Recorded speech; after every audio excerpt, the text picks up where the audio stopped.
Hello friends, welcome to the second season of Sakamoto's story. Let me give you a quick recap of the first season.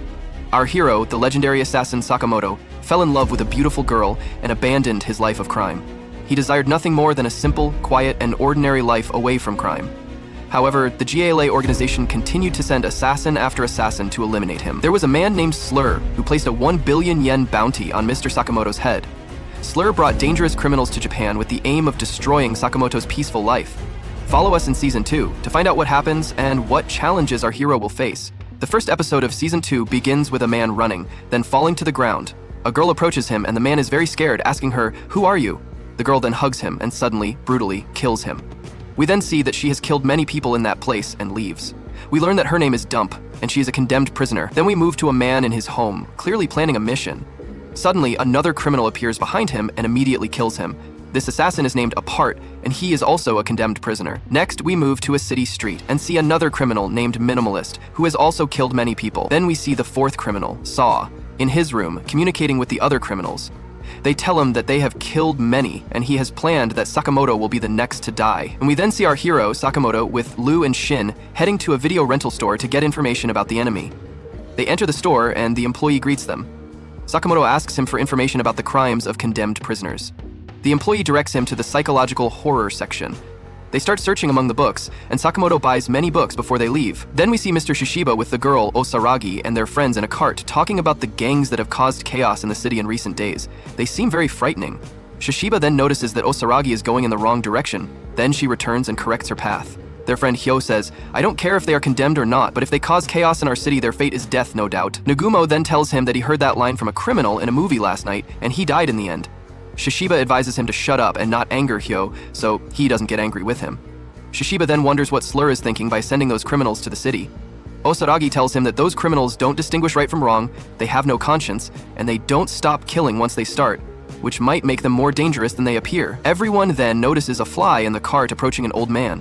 Suddenly, he draws his sword and kills the fly, splitting the top half of the cart, to everyone's astonishment. This is Mr. Takamura. He is also a ruthless killer whom no one can stop. They then continue on their way. The scene then shifts to Sakamoto training in combat. Heisuke throws bullets at him and Sakamoto catches the bullets. Heisuke tells him that he really enjoys training with him and feels like they are close friends. Then Shin comes and attacks Sakamoto with a knife as a form of training, but Sakamoto blocks the attack. Then he says, "What do you want from me, Nagumo?" Suddenly Nagumo's true face appears as Sakamoto easily exposed him. He tells him that he heard he is investigating Slur's condemned prisoners and advises him not to get involved in that matter, as those criminals are very dangerous. Sakamoto thanks him for the advice and tells him not to interfere in his affairs. He wants information about those criminals and must reach them before the Order organization does, so they don't kill them. He wants those criminals alive. He then tells him that those criminals see him as rank B, meaning he is easy prey to kill. Sakamoto is surprised by that. Then we see Shin and Lu in a pet store. Shin tells his friend Lu that they need to train a lot in combat to support Sakamoto and not be a burden on him. Then they start playing with the cats and dogs in the store. One of the criminals appears before them and dismisses them as fools. Lu asks him, "Who are you?" He says, "I am a former soldier, and I have seen many people die because they made the wrong decision to stay. Unfortunately, everyone deserves an exciting end, so I planned some things to give everyone a touching end, which is that I will kill that fat man's family and friends first so he feels despair." Then he pulls out his weapon from his bag and attacks Shin.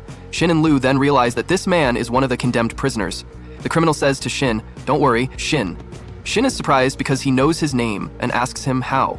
The criminal tells him that they have information about all victims, and he has information about him being rank D and Lu being rank C. Shin gets very angry because Lu has a higher rank than him. The criminal tells him not to worry, as they will all die, whether rank C or D. Shin and the criminal attack, but Shin dodges the criminal's attack and punches and kicks him in the head. The criminal then gets up, opens his bag, and uses a long rope with a weapon to attack Shin and Lu. Shin takes Lu by the hand and they try to escape quickly. The criminal hits them with many axe attacks, but they dodge them all and try to find a weapon to fight with. The criminal then aims another blow at them, and Shin throws him away, and the axe injures Shin in the back. Lu then hits the criminal in the leg with a nail gun to distract him. Then Shin uses fire and quickly burns the criminal, but he is not affected by anything. He is very strong. The criminal then throws the axe at them to hit them, but it hits a gas pipe, and gas leaks into the area, leading to a massive explosion. When Shin wakes up, he sees Lu on the ground injured, and he is very sad because he couldn't protect her. Then we see Sakamoto with Heisuke, and he tells him that Shin and Lu are very late, and he is very worried about them. Even though Shin was a hired assassin, he doesn't have much experience in fighting to the death. Then we return to Shin. The criminal punches him and tells him that he will kill him now and will also kill Lu. Then he will go to Sakamoto's family and get rid of all of them, as the death of a father who lost everything dear to him is a perfect end for him. As the criminal approaches Shin to kill him, something strange happens to Shin, as if his strength is boosted. He dodges the criminal's attack and delivers a very powerful blow, throwing him to the ground. The criminal is surprised by Shin's strength, and his personality seems to have changed from moments ago. His reactions are supernatural, not as usual. Then he delivers many blows, but Shin manages to dodge them all and delivers a very powerful blow, knocking him to the ground. Then Shin tells him, "As I was trying to deter your constant thoughts, I discovered a new ability within me, and I will not allow you to harm those I love." Then he prepares to deliver the fatal blow. Thus ends today's episode of this amazing anime. To follow more episodes, please subscribe to the channel and activate the bell icon to receive all new updates. On the other hand, we see Shin attacking him and punching him from all directions, so he is forced to retreat. As soon as Shin decides to increase the intensity of his attacks, he is surprised that his body is very exhausted and is unable to keep up with his new ability, so Sue takes advantage of the opportunity and ties him up with the rope he has and brings down the axe on his neck. But fortunately, Shio appears at the last moment and flies away. Sue says to him, "Come on, you son of a dog, a decision has been made to remove you."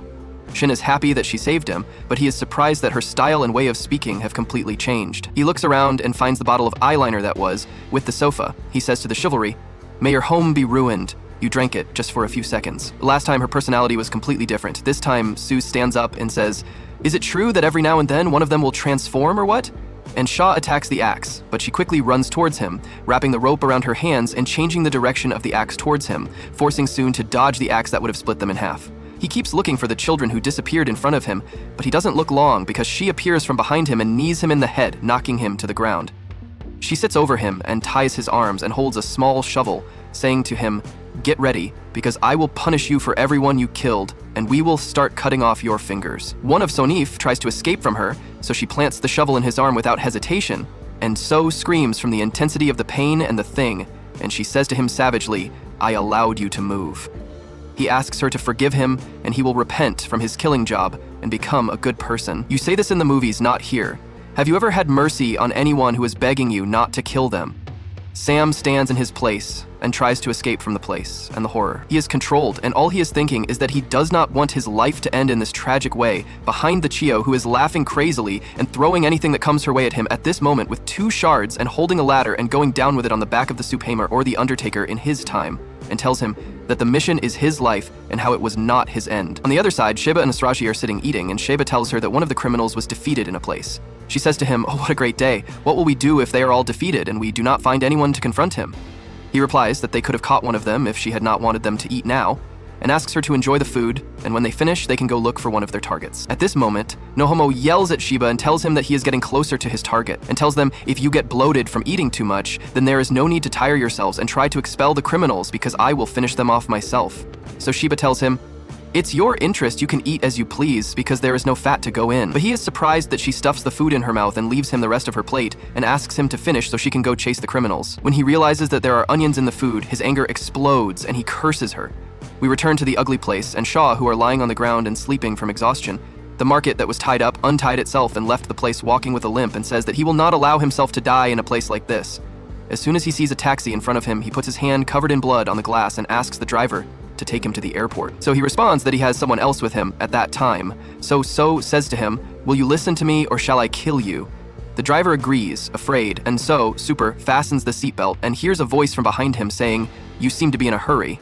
He turns to the voice and says, "Sorry, my journey can't take any longer." Belay responds to the one riding behind him that he has no problem, because he reached his goal, and with one blow he destroys his head and drowns the whole place in blood. At that moment, Sham quickly wakes up, and Xiao informs her that Elsu escaped and they must find him quickly. When he tries to use his ability, he feels a terrible pain in his head. At that moment, a group of cleaners appear and inform him that Alzu was killed and there is no need to look for him. She gets upset because they messed up the place and did not think about the trouble they will cause to those who will clean it up after them. Shaw asks him in surprise who these are. He answers her that these are cleaners working with the Assassins Union, and their mission is to repair the damage caused by the killing. She tells him that they look like Hassam Hala and nothing more. He tells her that you are the one who thought that. Why did you drink this alcohol? You are... _____. Biamonte answers him that it tastes good and asks him what to do with the things that they are supposed to buy at that ugly time. They think that they wasted the whole day without doing anything. On the other hand, we find Saraji wishing that she would meet one of the criminals. At the same moment, we see a bear standing behind her, attacking her without thinking. She tells her that she is surprised that people close their eyes while they pray. Ha, a man, responds by repelling the attack with a metal object. Her wish came true quickly. Dum laments her luck that made her fall into the ugliest target of all. At that moment, Saraji calmly tells her, "How do we shoot in Japan?" In the blink of an eye, she appears behind her, grabs her by the hair, and tells her, "We bow twice."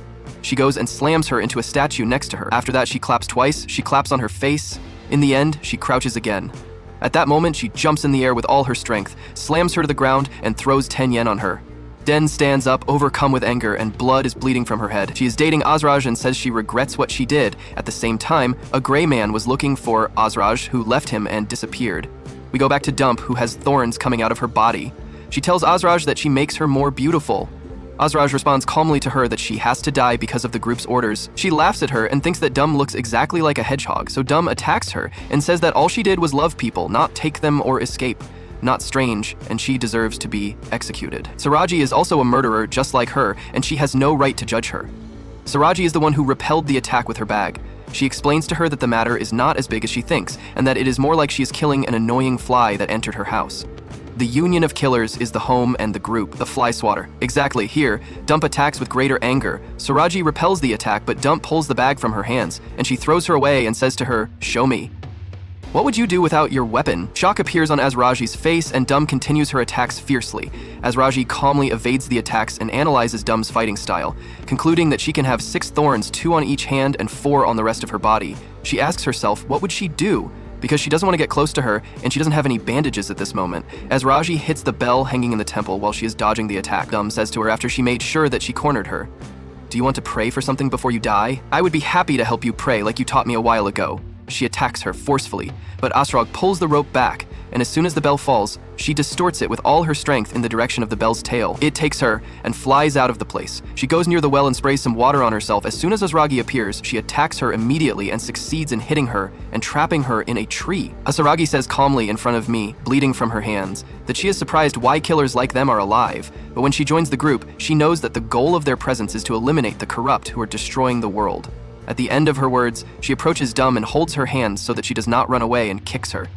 It with all her might. At this time, she remembers glimpses of her life, and that her love was always one-sided, and that anything she loves dies, or rather, kills her, and this is because she wants the person she loves to devote all his life and care to her, but that is why she plants God in their hearts, because in times of fear, they do not think about anything else other than that.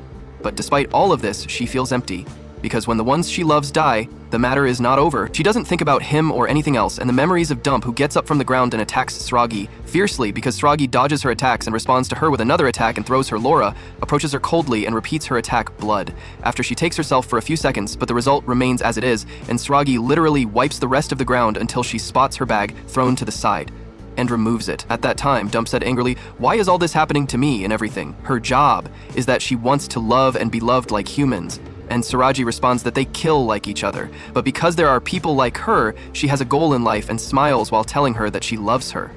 At the end of the conversation, Saraji pulls out her chainsaw and turns it on without hesitation and kills Dum, who is frozen in place while contemplating her beauty. On the other hand, we find Hisuke talking to Sakamoto and telling him that he will not let his friends watch him without doing anything, and asks him not to worry because he will make every effort to find those criminals. The call ends and he goes up to the highest tower in Tokyo, looking through the telescope and searching for his targets again. At the same time, Kashima arrives at the hotel where Toby is staying. He talks to Slore on the phone and they report that 2 criminals have been killed, but this does not matter because everything is going according to plan and they succeeded in keeping the group busy about their real goal, and they must take advantage of the opportunity to prepare and begin the next stage of their plans. As soon as he enters his room, he is surprised by Bart hiding behind the door. He asks him who he is talking to, so he tries to escape, but a part ties him up with his wires. He asks him what their goal is in all of this. Kashin answers him by changing the subject and asks him what he means by this. Bart replies that he is upset that he is trying to ignore him and continues his words, that it is true that he cannot understand anyone until he looks inside and knows that he is grateful to them for getting him out of prison, but he will not allow them to take advantage of him and will live his life as he loves. Kashim thinks that the agreement was that he would not attack anyone other than those on the target list. But a part does not allow him to finish his words. The sword cuts him off and says that he wants to understand more people. Kashim, who is lying on the ground, walks and says that he underestimated Bart and that he will pose a threat to their plans and they must deal with him quickly. Don't forget that 70% of his body is armed, so it's normal for an attack like this to be satisfied. However, he is surprised by a cat who asks him not to interfere and let his team act at its own pace because there is no profit without risk, and something like this will give them the advantage they need over the Assassins' Union. At Sku's store, we find Aoi standing in the store and talking to Scout, checking on Chanel in the hospital and reassuring him that things are going well. Herself the day out after killing her. Okay, there is no need to worry because she can handle things like this, except that there are no customers in the store yet. And she cannot finish her words because Mina does not enter the place and he stays in a bus for her while he is silent. So the call ends and she says to him, "I will help you. How do you see what will happen?" What will happen is Saluer's real plan, and what will happen is all of this and more. The friend who killed you. We will find out the next episode.